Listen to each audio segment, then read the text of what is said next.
ओम शांति। आइए सभी मिलकर सुनते हैं कहानी प्रभु की प्राप्ति कैसे होती है।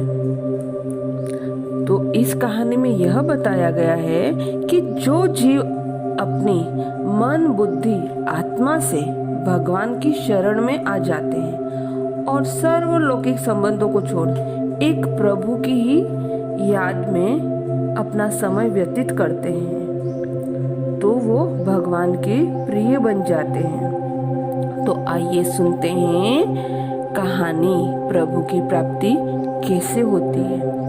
इसे पूरा सुनिएगा और अच्छी लगे तो लाइक एंड सब्सक्राइब जरूर करिएगा।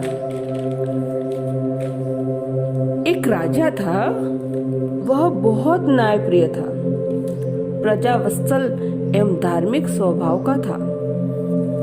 वह नित्य अपने इष्ट देव की बड़ी श्रद्धा से पूजा पाठ और याद करता था। एक दिन इष्ट देव प्रसन्न होकर उसे दर्शन दिए तथा कहा, राजन, मैं तुमसे बहुत पसंद हूँ। बोलो, तुम्हारी कोई इच्छा है?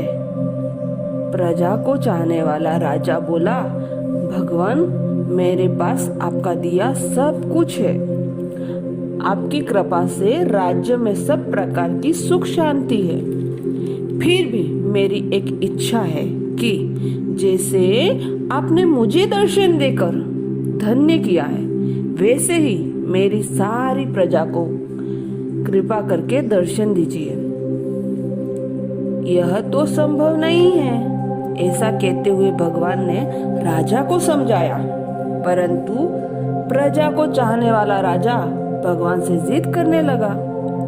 आखिर भगवान को अपने साधक के सामने झुकना पड़ा और वह बोले, ठीक है, कल आप अपनी सारी प्रजा को उस पहाड़ के पास ले आना और मैं पहाड़ी की ओर ऊपर से सभी को दर्शन दूंगा। यह सुनकर राजा अत्यंत प्रसन्न हुआ और भगवान को धन्यवाद दिया।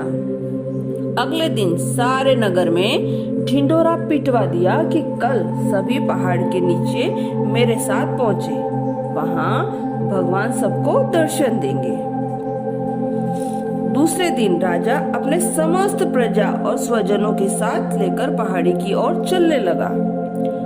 चलते चलते रास्ते में एक स्थान पर तांबे के सिक्कों का पहाड़ देखा। प्रजा में से कुछ एक लोग उसकी ओर भागने लगे। तभी ज्ञानी राजा ने सबको सतर्क किया कि कोई उस ओर ध्यान न दे, क्योंकि तुम सब भगवान से मिलने जा रहे हो। इन तांबों के सिक्कों के पीछे अपना भाग्य को क्यों लात मार रहे हो? परंतु लोभ लालच में वशीभूत प्रजा के कुछ लोग तो तांबे के सिक्कों वाली पहाड़ी की ओर भाग गए और सिक्कों की गठरी बनाकर अपने घर की ओर चलने लगे। राजा खिन्न मन से आगे बढ़े। कुछ दूर चलने पर चांदी के सिक्कों का चमचमाता पहाड़ दिखाई दिया।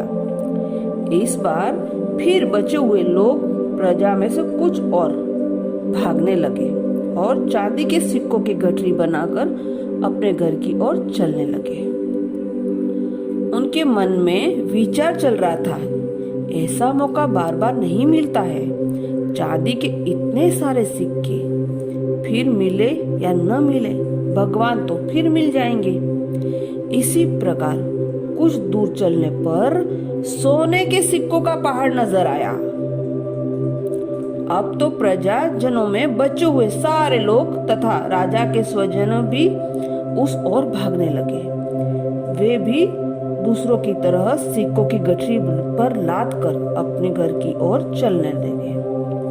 अब केवल राजा और रानी ही शेष रह गए थे। राजा रानी से कहने लगा, देखो कितने लोभी ये लोग हैं, भगवान से मिलने का महत्व ही नहीं जानते। भगवान के सामने दुनिया की धन दौलत क्या चीज है? सही बात है। रानी ने राजा की बात का समर्थन किया और वह आगे बढ़ने लगे।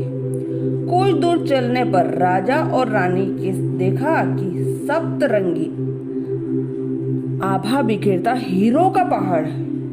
अब तो रानी से भी रहा नहीं गया। हीरो के आकर्षण से वह भी दौड़ पड़ी और हीरो की गठरी बनाने लगी। फिर भी उनका मन नहीं भरा। साड़ी के पल्लू में भी बांधने लगी। वजन के कारण रानी के वस्त्र देह से अलग हो गए, परंतु हीरो की लालच नहीं मिटी। यह देख राजा को अत्यंत ही ग्लानि और दुख हुआ। बड़े ही दुख में मन से राजा अकेले ही आगे बढ़ते गए। वहां सचमुच भगवान खड़े उनका इंतजार कर रहे थे।